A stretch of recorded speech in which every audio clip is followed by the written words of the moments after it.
안녕하세요. 구독, 좋아요, 댓글, 그리고 알람 설정 부탁드립니다. 오늘은 매우 특별한 작품을 준비했습니다. 미야베 미유키의 그 유명한 작품, 대표작이라고 할 수 있는 화차 소개해 드리겠습니다. 성균관대학교 박인곤 교수님과 제가 줄거리 해설해 드리고 낭독해 드리겠습니다. 작품 만나보실까요? 형사인 혼마는 얼마 전 범인을 쫓다가 범인이 쏜 총에 다리를 맞아서 부상을 당하고 현재는 휴직 중입니다. 그런 혼마에게 먼 친척 조카인 가지야가 찾아와요. 29살의 가지야는 은행에서 근무하는 아주 엘리트 사원인데요. 혼마와 교류가 전혀 없던 가지야가 혼마를 찾아온 이유는 자신의 약혼녀인 쇼코가 갑자기 사라져버렸고 사라진 쇼코를 찾아달라는 부탁이었어요. 쇼코는 가지야의 거래처 직원이었고 서로 알게 되어 사랑에 빠졌는데 명문 집안인 가지야와는 달리 쇼코는 천의 고아나 다름없었고 이 결혼을 가지야의 부모님이 반대했지만 가지야가 밀어붙여서 결혼하기로 한 것이에요. 그리하여 두 사람은 함께 결혼 준비를 하던 중이었는데 쇼코가 갑자기 사라져버린 것입니다. 혼마는 가지야에게 뭐 집히는 게 없냐고 물어보자 가지야는 쇼코가 사라지기 직전에 쇼코에게 자신이 신용카드를 만들어주기 위해서 그녀의 이름으로 신청을 했는데 쇼코가 신용불량이라서 신용카드가 거절이 되었다는 것입니다. 이에 놀란 가지야는 쇼코의 신용정보를 알아보니 쇼코는 예전에 개인 파산을 신청한 적이 있었다는 것이에요. 너무 놀란 가지야는 쇼코에게 이게 어찌 된 일인지 물어보는데 이 이야기를 들은 쇼코는 얼굴이 파래지면서 놀랐고 그 이후에 그녀가 감쪽같이 사라져버렸다는 것이에요. 어쨌든 이런 얘기를 들은 혼마는 처조카인 가지야가 의뢰한 사라진 약혼녀 쇼코를 찾기로 하고 제일 먼저 그녀가 마지막으로 근무했던 회사를 찾아가 봅니다.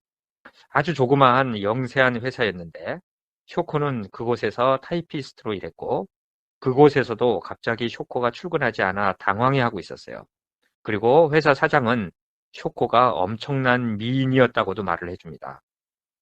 혼마는 그곳에서 쇼코의 이력서를 받아와서 쇼코가 일했던 예전 직장에 전화를 해보는데 놀랍게도 그런 회사는 존재하지 않았어요. 쇼코가 이력서를 가짜로 작성한 것이었습니다. 이에 혼마는 일이 심상치 않을 것 같다는 생각을 하며 쇼코의 개인 파산을 도운 변호사를 찾아가 보기로 합니다. 애초에 혼마는 이런 전개가 되리라고는 생각지도 못했다. 그저 단순히 그녀가 일했던 직장에서 그녀의 친한 친구들의 이름을 알아낸 뒤 그쪽을 조사하다 보면 행방을 알아낼 수 있을 것이라고 짐작했다.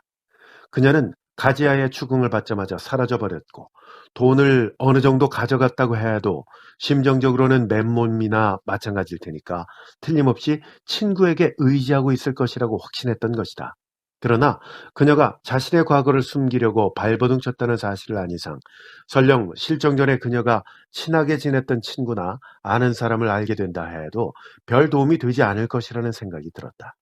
쇼코는 자신의 과거가 밝혀지자 사라졌고 그렇다면 도피처는 자신의 과거를 아무도 모르는 곳이어야 한다. 이제는 별 수 없이 쇼코가 파산 신청을 의뢰한 미조구치 변호사를 만나볼 수밖에 없다. 결국 혼마는 미조구치 변호사를 이제 만나서 쇼코에 대해서 물어봅니다. 미조구치 변호사는 쇼코를 기억하고 있었어요. 5년 전에 개인 파산 상담을 해왔고 2년 전에는 어머니가 돌아가시면서 남긴 200만 엔의 보험금을 개인 파산을 했는데도 수령해도 괜찮은지를 물어보러 왔었다는 것이에요. 그러면서 쇼코의 과거에 대해서도 다음과 같이 상세하게 말해줍니다. 쇼코 양의 고향은 우스노미야인데 고등학교를 졸업하자마자 도쿄로 온 걸로 알고 있어요. 처음에는 일반 회사에서 근무했었죠. 처음 신용카드를 가진 것도 그 회사에 있었을 때일 겁니다. 신용카드 사용에 대한 지불이 어렵게 되자 아르바이트로 술집에 나가기 시작했는데 그러는 사이에 채권자들의 독촉이 더 심해져서 회사를 그만둘 수밖에 없었지요. 그렇게 하다 보니 그 길로 빠져든 거죠. 파산 후에도 보통 회사에 취직해서 평범한 생활을 하기가 힘들었나 봐요. 제가 알기로는 계속해서 술집에 나갔어요. 본인도 그렇게 말했었는데 어떻게 평범한 생활에 잘 적응하게 됐나 보군요. 이렇게 쇼코의 과거에 대한 이야기를 들은 후에 변호사로부터 2년 전 쇼코가 마지막으로 근무했던 회사의 정보를 알아서 나옵니다. 그런데 혼마가 변호사와 인사를 하고 나오는데 변호사가 쇼코의 인상에 대해서 말을 해줘요. 이 이야기를 들은 혼마는 아주 이상하다고 생각을 합니다. 변호사는 쇼코가 술집 여자처럼 옷을 입고 화장도 아주 진했다고 하면서 덧니가 심하게 있었는데 그것을 교정한다고도 말했다는 것이에요. 이 말을 들은 혼마는 뭔가 잘못되어 가고 있다는 생각을 합니다. 그리고 나서 변호사와 나눈 이야기는 아주 놀랍기만 합니다. 혼마는 자기 머리를 쥐어받고 싶었다. 어떤 사람에 대해 조사할 때에 제일 먼저 확인하는 작업이 무엇인가? 바로 인물 확인. 이름과 얼굴이 일치하는가 아닌가이다. 이것저것 물어본 후에 다른 사람이었다는 멍청한 실수를 피하기 위해서다. 죄송합니다만 하나만 더 부탁드리겠습니다. 혼마는 쇼코의 이력서를 꺼내서 변호사에게 보여줬다. 선생님께서 알고 계신 쇼코 양은 이 사진의 인물이 맞나요? 미조구치 변호사는 이력서를 들여다보았다. 혼마가 속으로 열을 새일 정도로 그는 사진을 지그시 바라보았다. 그 긴 응시 때문에 나쁜 예감이 맞았음을 알았다. 아닙니다. 변호사는 천천히 마치 더러운 물건이라도 되는 듯 이력서를 혼마한테 떠밀듯이 주었다. 이 여자는 제가 알고 있는 쇼코 양이 아니에요. 만난 일도 없어요. 누군지 모르겠지만 이 여자는 아닙니다. 다른 사람이에요. 당신은 지금까지 저한테 다른 사람 이야기를 했군요. 예, 이렇게 예상은 했지만 혼마는 아주 깜짝 놀랍니다.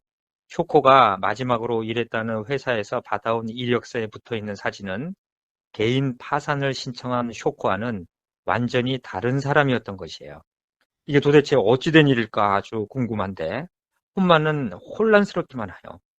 혼마는 깊은 생각에 잠깁니다. 개인 파산을 한 쇼코라는 여자가 혹시 호적을 누군가에게 판 것이 아닐까도 의심되기도 하고 아니면 진짜 쇼코가 가짜 쇼코에게 혹시 죽임을 당했을지도 모른다는 더 나쁜 상상도 하게 됩니다. 이런 의문점들을 가지고 혼마는 가즈야와 함께 쇼코 행세를 한 약혼녀가 사라지기 전에 살았던 집을 방문을 합니다. 집키를 가즈야도 가지고 있었기 때문이에요. 집 안은 감쪽같이 치워져서 아무것도 남아있지 않았어요. 혼마는 유일하게 남아있는 쇼코의 앨범을 가지고 나옵니다. 집으로 돌아온 혼마는 쇼코의 앨범을 살펴보지만 사진도 몇 장 들어있지 않아요. 마지막 사진은 디즈니랜드에서 신데렐라 성을 뒷배경으로 찍은 사진이었어요. 그런데 앨범 표지 안쪽에서 사진 한 장이 툭 하고 떨어져요. 사진에는 화려한 서양풍의 집이 찍혀 있고 우아하게 생긴 여성 두 사람이 사진 속에 있는데 사진 왼쪽 끝으로 작은 철탑 같은 것이 보이는데 자세히 보니 야구장 조명탑이었어요. 그런데 사진이 좀 이상해요. 야구장 조명탑이라면 운동장을 비추고 있어야 하는데 운동장이 아닌 서양풍의 화려한 집을 비추고 있는 것이에요. 야구장 조명탑이 야구장 바깥에 있는 집을 비추고 있다는 생각에 어떻게 이런 구조가 가능한지 이해가 가지 않는 사진이었어요. 도대체 쇼코 행세를 한 이 여성은 왜 이런 사진을 앨범에 보관하고 있었는지 혼마로서는 알 길이 없어요. 다음 날 혼마는 쇼코의 주민등록 등본과 호적 등본을 입수합니다. 호적 등본에 의하면 쇼코는 2년 전 부모로부터 호적을 따로 분리해 나갔다는 사실을 알게 되었어요. 즉, 분적을 한 것입니다. 그리고 부모는 사망으로 표시되어 있었어요. 호적 등본을 보니 마치 가짜 쇼코가 진짜 쇼코의 신분을 완벽하게 자기 것으로 만든 것 같은 느낌이었어요. 이게 과연 가능한 일일까? 고용보험이나 의료보험 등과 같은 문제도 있을 텐데 어찌된 일인지 혼마는 혼란스럽기만 합니다. 그리고 2년 전 가짜 쇼코가 등장하는 시점에 진짜 쇼코의 어머니가 죽었다는 점도 이상합니다. 진짜 쇼코의 어머니가 없어야지 가짜 쇼코의 존재가 드러나지 않기 때문이에요. 이런 여러 가지 의문점을 갖고 혼마는 진짜 쇼코가 살았던 삶을 역추적하기로 합니다. 혼마는 2년 전 진짜 쇼코가 마지막으로 살았던 아파트에 가봅니다. 아파트 주인은 2년 전 쇼코가 갑자기 떠난다는 쪽지 한 장만 남기고 가버렸다고 얘기해줘요. 그리고 남아있는 집은 알아서 처분하라고 쪽지에 쓰여 있었다는 것입니다. 혼마는 2년 전 진짜 쇼코가 없어진 직후에 가짜 쇼코가 등장했다는 사실에 아무래도 불길한 생각이 들지 않을 수 없습니다. 그런데 쇼코가 놓고 간 짐 중에 박스 하나에 모아놓은 것이 있어서 혼마가 들여다보는데 그곳에서 여자 속옷을 파는 통신 판매 회사의 전화번호를 발견하게 되고 또 다른 하나는 공원 묘지 홍보 팜플렛도 보게 됩니다. 아파트 주인은 공원 묘지 팜플렛은 아마도 쇼코의 어머니가 돌아가신 것 때문이지 않겠냐고 얘기해요. 그러면서 쇼코의 어머니는 집 근처에 있는 빌딩 계단에서 굴러 떨어져 죽었다는 사실도 말해줍니다. 마지막으로 혼마는 아파트 주인에게 가짜 쇼코의 사진을 보여주고 이 여자를 본 적이 있냐고 묻지만 아파트 주인은 처음 보는 얼굴이라고 말합니다. 집으로 돌아온 혼마는 가짜 쇼코가 진짜 쇼코 행세를 하게 된 지금까지의 경위를 곰곰이 생각해 봅니다. 그녀는 타인의 호적을 훔치고 신분을 위장하고 그것이 노출될 듯하자 눈앞에 있는 약혼자를 차버렸다. 무슨 목적인지 어떤 일이 있었는지는 아직 모르지만 그 행동이 이를테면 남자를 위해서나 사랑을 위해서가 아닌 것만은 확실하다. 일의 순서로 봤어도 그녀가 쇼코로 변경한 건 가즈야와 결혼하고 싶어서가 아니다. 가즈야와의 연애는 그 후의 일이었으니까. 그녀의 가짜 이름과 그 위에서 쌓아올린 가짜 생활 속에서 한 줄기 틈이 생기자 그녀는 앞뒤 생각하지 않고 자취를 감춰버렸다. 혼마는 그녀가 무언가에 쫓기고 있었는지도 모른다는 생각이 들었다. 그건 단언해도 좋을 것이다. 그녀는 도망다니고 있다. 아직 그 정체는 모르지만 집요하게 자신을 추적하고 있는 것으로부터 그녀는 필사적으로 도망치고 있다. 예, 이런 깊은 이제 생각을 하고 있는 중에 그 다음날 혼마는 진짜 쇼코가 일했던 술집으로도 찾아가 봅니다. 그곳에서도 2년 전 쇼코가 갑자기 나오지 않았고 심지어 월급도 안 받고 사라졌다는 이야기를 들어요. 그곳에서 쇼코가 이상하리 많지 사람들을 무서워했다는 말도 듣습니다. 절대로 손님과 바깥에서 식사를 하거나 만나거나 하는 것을 두려워했다는 것이에요. 혼마는 또 진짜 쇼코의 고향이자 어머니가 살고 있었던 고향인 우스노미야에도 가봅니다. 쇼코의 어머니는 집 근처 빌딩 계단에서 떨어져 죽었는데 그 당시 어떤 여자가 처음 발견하고 구급차를 불렀다는 것이에요.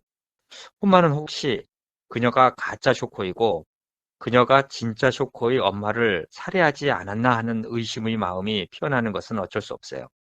혼마는 진짜 쇼코의 엄마가 살았던 집 근처의 미용실에서 여러 가지 정보를 얻습니다. 특히 딸인 쇼코가 빚을 크게 지고 있었고 빚쟁이들이 쇼코의 어머니에게까지 찾아와서 행패를 부렸다는 이야기도 듣습니다. 그리고 쇼코가 친하게 지냈다는 학교 동창인 타모츠라는 이름의 청년도 소개받습니다. 혼마는 타모츠를 만나서 그동안 있었던 쇼코와 관련된 자초지종을 다 얘기해 줍니다. 타모츠는 안 그래도 쇼코가 사라져서 걱정을 하고 있었다고 말하며 혹시 쇼코의 엄마를 높은 계단에서 밀어서 죽인 사람이 딸인 쇼코가 아닐까도 생각한다고 말을 해요. 돈에 찌들린 쇼코에게는 엄마가 죽으면 나오는 보험금이 절실히 필요했을 수도 있다는 말을 덧붙입니다. 이 말을 들은 혼마는 깜짝 놀랍니다. 설마 진짜 쇼코가 자신의 엄마를 죽였을 것이라고는 한 번도 생각해 보지 않았던 것이에요. 만일 진짜 쇼코의 엄마가 살해당했다면 가짜 쇼코의 짓일 거라고만 생각했던 거예요. 그런데 경찰에서 내린 결론은 좀 달랐어요. 경찰에서는 쇼코의 엄마가 술이 취해서 계단에서 미끄러져서 죽었거나 일부러 자살했다는 결론을 내렸다고 말을 해줍니다. 이렇게 이제 하루하루의 긴 일정을 보내고 이제 호텔에 혼마가 돌아오니까 새로운 소식이 들어와 있어요. 가짜 쇼코의 집에서 발견된 앨범 사진에서 나온 거꾸로 설치된 야구장 조명탑과 서양풍의 집과 관련된 비밀이 풀렸다는 소식이었어요. 그 야구장은 오사카 구장이었고요. 지금은 야구 경기로 쓰이지 않고 운동장을 주택 전시장으로 사용하고 있다는 얘기였어요. 왜 사진에서 야구장 조명이 야구장이 아닌 주택을 비추고 있었는지의 비밀을 알게 된 것입니다. 이 정보를 접한 혼마는 다음날 주택 전시장으로 변해 있는 오사카 구장으로 향합니다. 그곳에서 혼마는 아주 귀중한 정보를 얻게 돼요. 오사카 구장의 주택 전시장에서 3년 전에 로즈라인이라는 속옷 통신 판매 회사의 신입 사원 연수가 있었던 것이에요. 이 회사의 이름을 혼마는 본 적이 있어요. 진짜 쇼코가 마지막으로 살았던 집에 놓고 간 박스에 있었던 속옷 통신 판매 회사의 전화번호 주소가 로즈라인이었어요. 즉, 진짜 쇼코와 가짜 쇼코가 만나게 된 접점을 발견한 것입니다. 혼마는 당장 로즈라인이라는 속옷 통신 판매 회사를 찾아가게 되는데요. 그곳에서 가짜 쇼코가 일을 했었다는 사실을 알아냅니다. 그녀의 이름도 알게 되는데요. 그녀의 이름은 신조 교코라는 이름을 가진 미모의 여성이었어요. 그리고 진짜 쇼코가 이 회사에서 하는 앙케이트 설문에 응했다는 사실도 알아냈습니다. 즉, 가짜 쇼코인 신조 교코는 이 회사에서 일하면서 젊은 여성들이 보내온 앙케이트 설문을 통해서 진짜 쇼코의 정보를 알게 되었던 것입니다. 신조 교코는 회사는 1년 반 정도 다니고 그만두었다고 하는데요. 그런데 문제는 교코가 쇼코에게 어떻게 접근했는지가 의문이에요. 그리고 만약에 교코가 쇼코를 죽였다면 그 시체도 어떻게 처리했는지의 문제도 미해결로 남아있는 것입니다. 혼마가 이제부터 찾아내야 할 것은 쇼코와 교코의 접촉 흔적이다. 쇼코를 살해한 교코는 시체를 처분한 뒤 그녀로 위장하고 자신이 일하던 회사를 그만두면서 소식을 일체 끊었다. 그리고 도쿄에 있는 다른 회사에 취직하면서 호적도 분적시켜 주민등록지까지 옮겼다. 그리고 가지야를 알게 돼서 약혼까지 했다. 한 가지 이상한 것은 쇼코로 위장한 교코가 가지야와의 결혼을 앞두고 그가 권유할 때까지 한 번도 신용카드를 만들지 않았다는 점이다. 만약 한 장이라도 만들었다면 쇼코의 개인 파살 사실을 미리 눈치챘을 것이다. 교코는 신용카드를 싫어했던 걸까? 또 하나의 의문은 교코의 신원을 파헤치게 된 유일한 단서였던 야구장 안의 주택 전시장 사진이다. 그녀는 도대체 무슨 목적으로 그 사진을 찍은 것일까? 또 무슨 이유로 그것을 소중히 보관하고 있었을까? 이 점에 대해서는 가설조차 세우기 어렵다.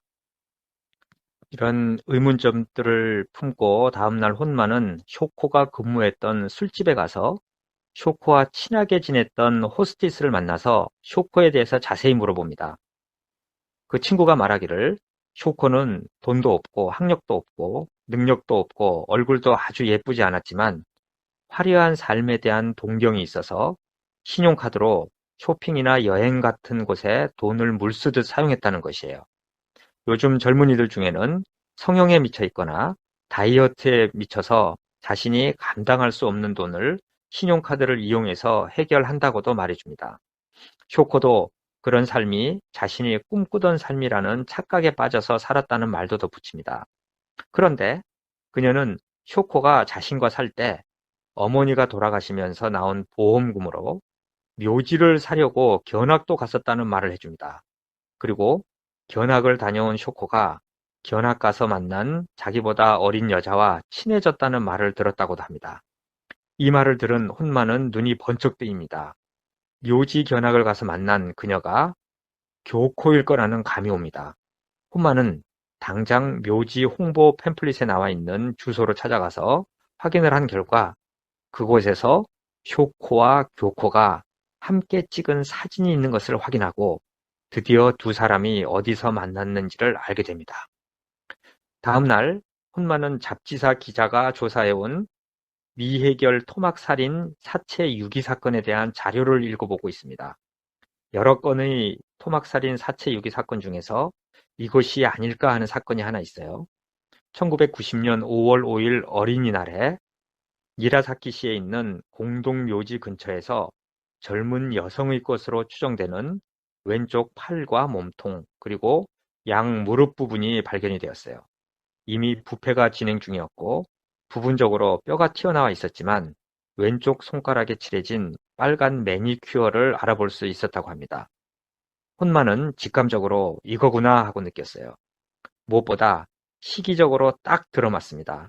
쇼코가 실종된 것이 3월 17일이었고요. 그 뒤 적어도 일주일 이내에 살해됐다고 가정한다면 5월 5일쯤 유체의 상태가 그 정도일 것이에요. 경찰에서는 토막 사체의 발견과 동시에 나머지를 찾기 위한 수사를 대대적으로 펼쳤지만 수확은 없었다고 해요. 주변 조사도 광범위하게 해보았지만 특별히 수상한 사람이나 차량을 찾아낼 수 없어서 오늘까지 미해결 상태로 남아있다는 기사를 혼마가 보게 됩니다. 다음 날 혼마는 4년 전 가짜 쇼코인 신조 교코가 어린 나이에 결혼하고 얼마 안 있어 헤어진 남자를 찾아가서 교코에 대해서 물어봅니다. 그 남자로부터 교코의 과거에 대해서 아주 상세히 듣게 되는데요. 그리고 그녀가 왜 신용카드를 한 번도 만들지 않았는지에 대해서도 알게 됩니다. 교코 가족은 옛날에 막 빚 때문에 일가가 뿔뿔이 흩어졌어요. 그는 이성을 잃은 듯했다.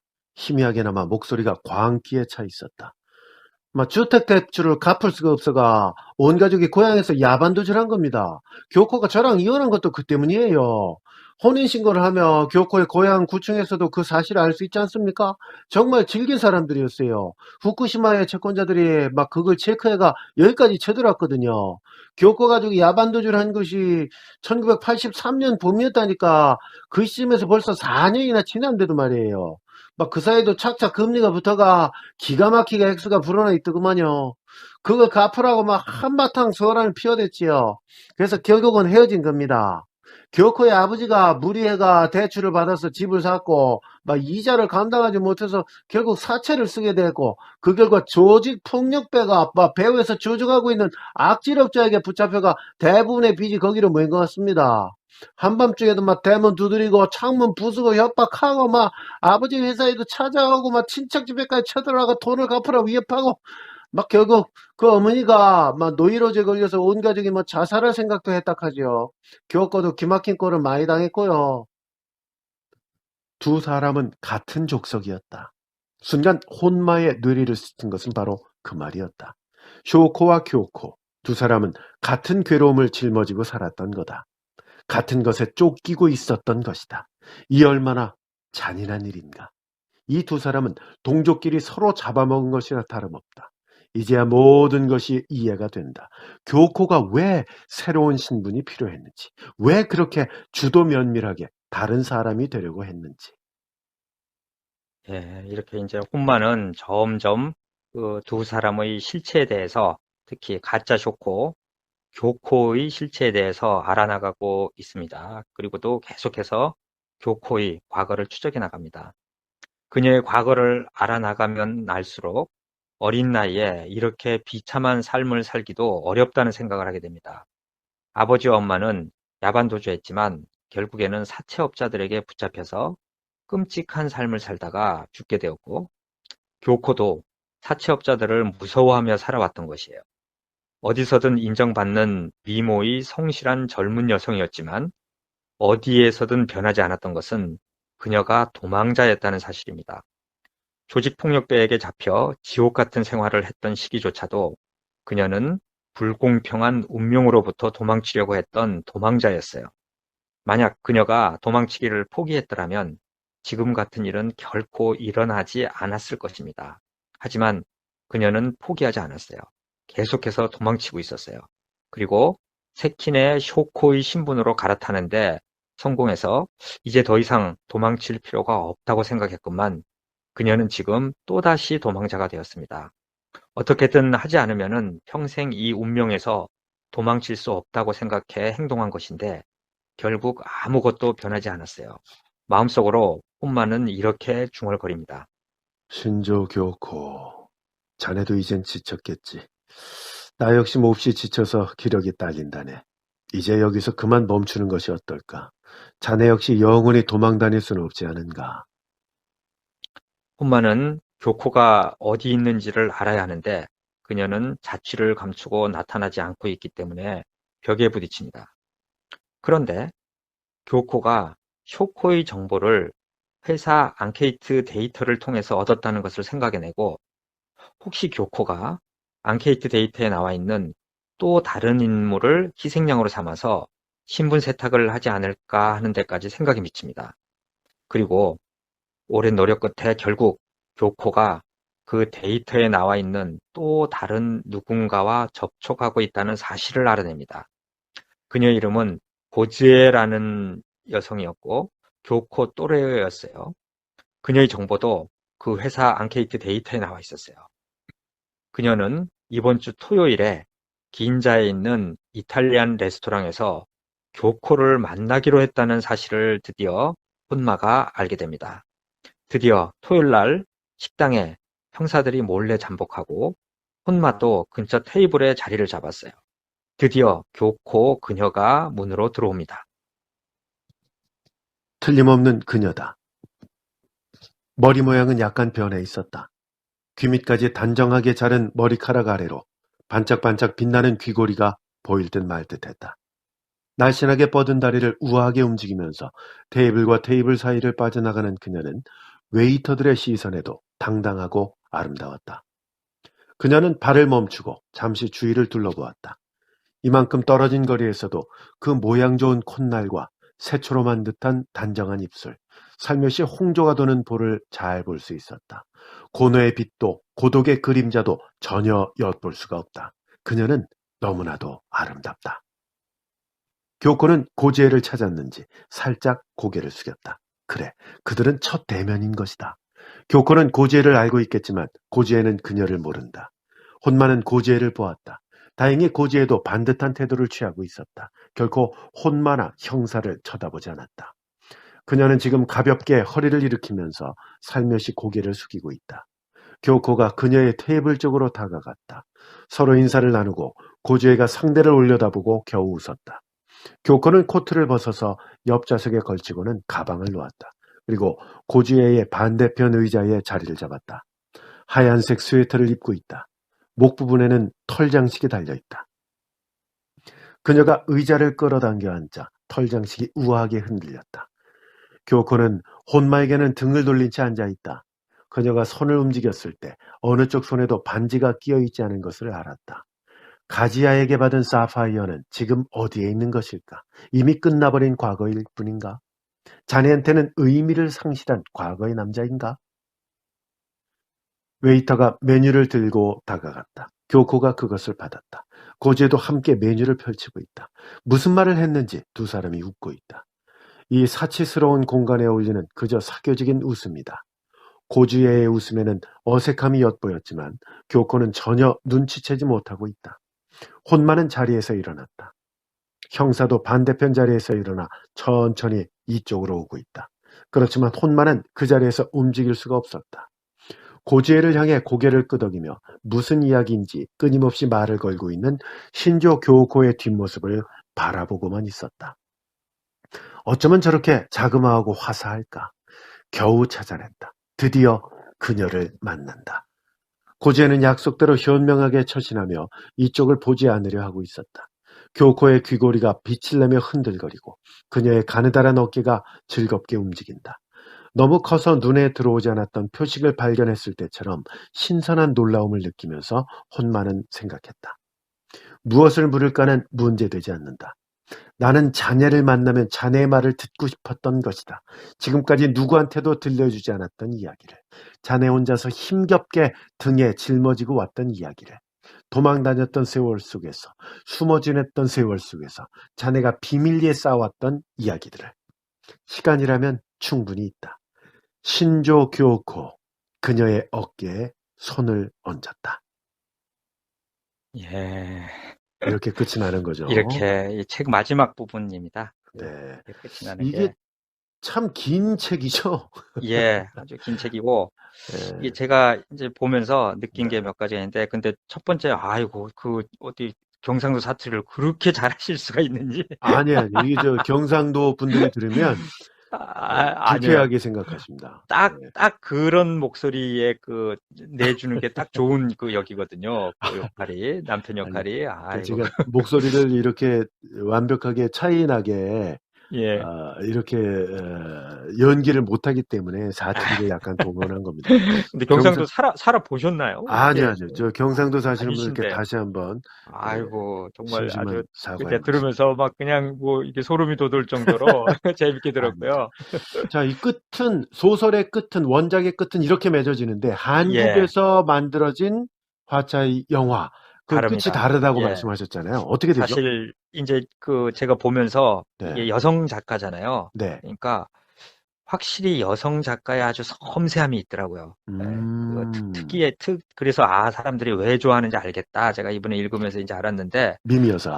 네. 미미 여사가 끝부분도 네. 뭐 이렇게 대단히 휘몰아치는 건 아닌데, 네. 뭔가 신조 교코의 마음속에 다가가고 싶어하는 혼마의 그 마음을 아주 건조하게, 그러면서도 그렇죠. 잘 이제 네. 표현을 했잖아요. 그러니까 혼마도 가지야가 와서 부탁을 해서 찾기 시작을 했는데 이제 그 마음이 이해가 되기 시작을 하는 맞아요. 거예요. 자기가 빠져들기 시작합니다. 네, 빠져들고 그런 또 건데. 듣고 싶은 것도 많고 한데, 근데 이거는 말하자면 약간 여운이 남는 결말이잖아요. 맞습니다. 네, 그래서 과연 이제 어떻게 얘기를 한국 영화 얘기가 이제 나와서 그거랑 연결을 시키려고 하는데요. 네, 이게 만약에 영화에서 이렇게 끝냈으면은 네.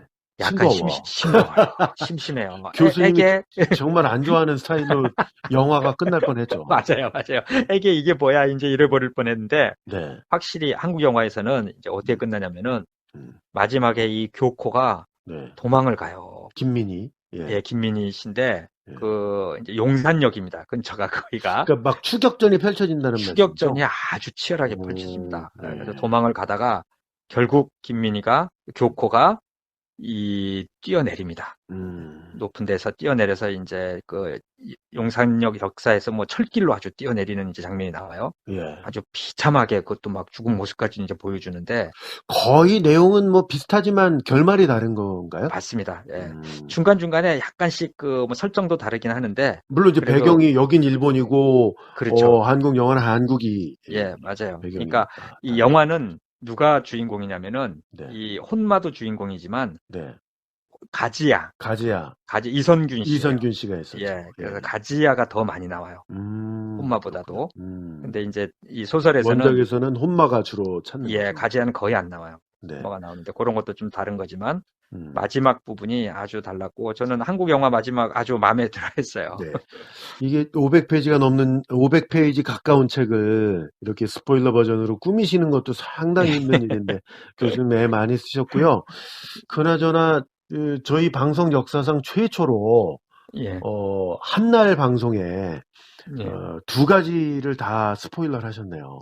아, 그랬나요? 그러네. 영화도 하고 소설도 하고.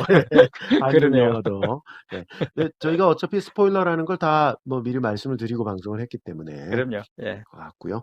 자, 이렇게 해서 미미 여사 미야베 미유키의 최고 히트작 화차를 소개해 드렸습니다. 다음 시간에 어떤 작품 함께 할까요? 예, 우리 또 히가시노 게이고로 돌아갑니다. 네네.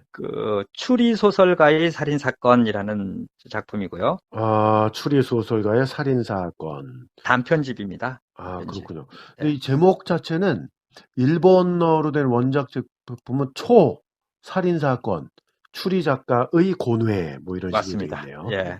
근데 우리나라에는 추리 소설가의 살인 사건으로 번역이 되어 있는 거죠. 아주 최근에 번역이 됐어요. 그러게요. 예, 작년 10월인가? 10월에 됐습니다. 예.